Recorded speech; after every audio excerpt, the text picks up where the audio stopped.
The unfolding tragedy surrounding the newborn deaths in Turkey, the neonatal scandal. I should point out I was a premature baby and I was adopted shortly after I was born because my mother used to keep me in a in a knicker drawer, and when I cried, she closed the drawer. That after being kept presumably in an incubator for a while. So the local health authority took me away, and I think I was one of the many children that my mother had who was officially adopted. The other children, somehow or other, she abandoned one way or another. She was not a terribly good mother, sadly. I have met her. She's now died, and I don't think any of her children talked to her by the time she died. And she refused absolutely to put me in touch with my siblings. I have managed to locate one of them, and we've got a good relationship, I think. But it's terribly sad. How you treat small children is how you measure the quality of your society.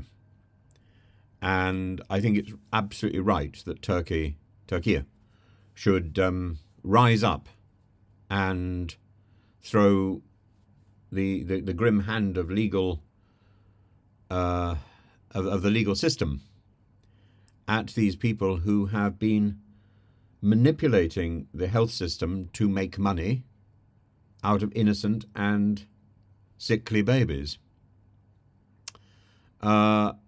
This grim chapter of corruption and malpractice in the healthcare sector is now laid bare, and it implicates numerous medical professionals, of whom 47 have arrived in court today with their heads bowed or pressed down. But that's the tip of the iceberg. And what it reveals is this sort of countrywide abuse within private hospital networks. It's dubbed the newborn gang scandal, and the case centres on a scheme where doctors, nurses and healthcare officials colluded to fabricate severe health conditions for newborn babies, ensuring extended unnecessary stays in private neonatal units to extract higher payments from the Turkish social security system, the SGK.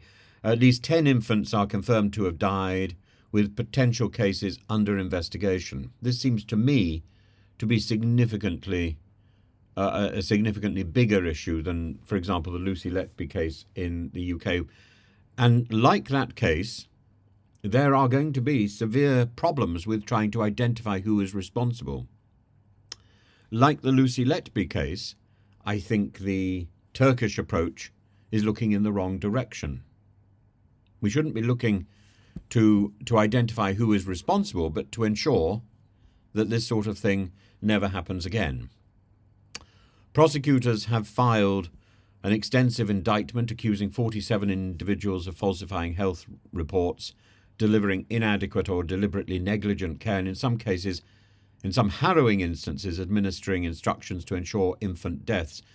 There's also some video that I have seen, which I don't intend to post, of health officials torturing babies, getting them to cry, sort of manipulating. It's just horrific stuff. The ringleader, known as Dr. FS, reportedly orchestrated deals. I think we actually know who FS is, actually.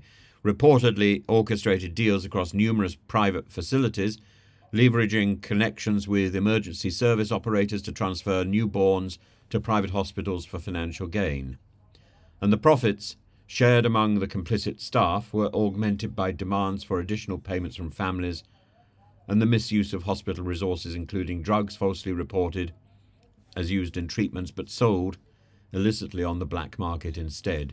Public outrage has been palpable, further fueled by testimonies from bereaved parents like Bertu Gogdenish, who for years questioned the circumstances surrounding her son's death.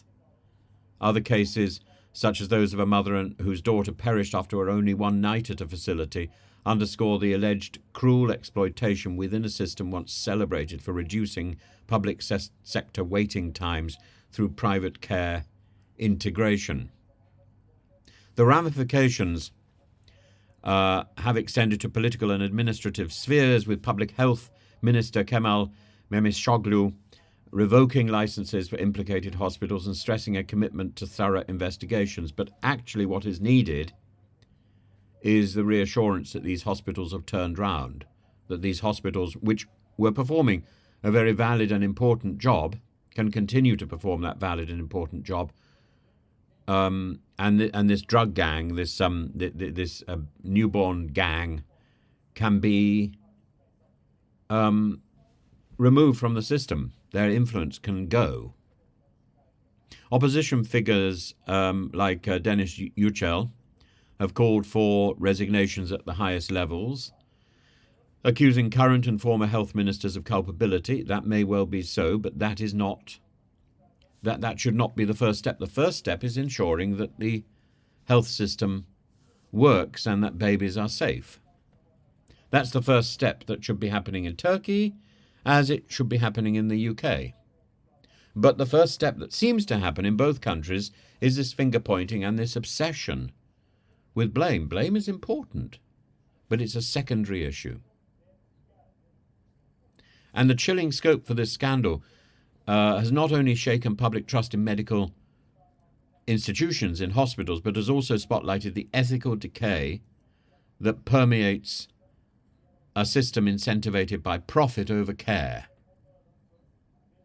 And that's something that we should take note of in the UK as well. I think in the UK we have another problem, which is bureaucracy over care. These two things, bureaucracy or control and profit, these two things should never be more important than care. And blame should never be more important than care. Care is the top concern, and everything else falls into place behind that. When care is not your major concern in a hospital, in a GP surgery, in an NHS system, then the system is in danger. And I would hope for both Turkey to learn from Britain, for Britain to learn from Turkey. This is a chance and an opportunity to pool resources and pool information. But I am afraid, and my heart sinks at the thought that all this is going to do is fire up the legal system and the media to pursue blame rather than to improve the system. And blame without very much evidence, because there isn't a lot of evidence here. There are some silly videos which have been circulated. Those will result in clear blame. And as I say, I've seen one of them, and I'm horrified. And I have no intention of posting it. But there is a blurred version of one of these videos on this video that I've been showing. But it's simply horrific. But we need to ensure that care comes first.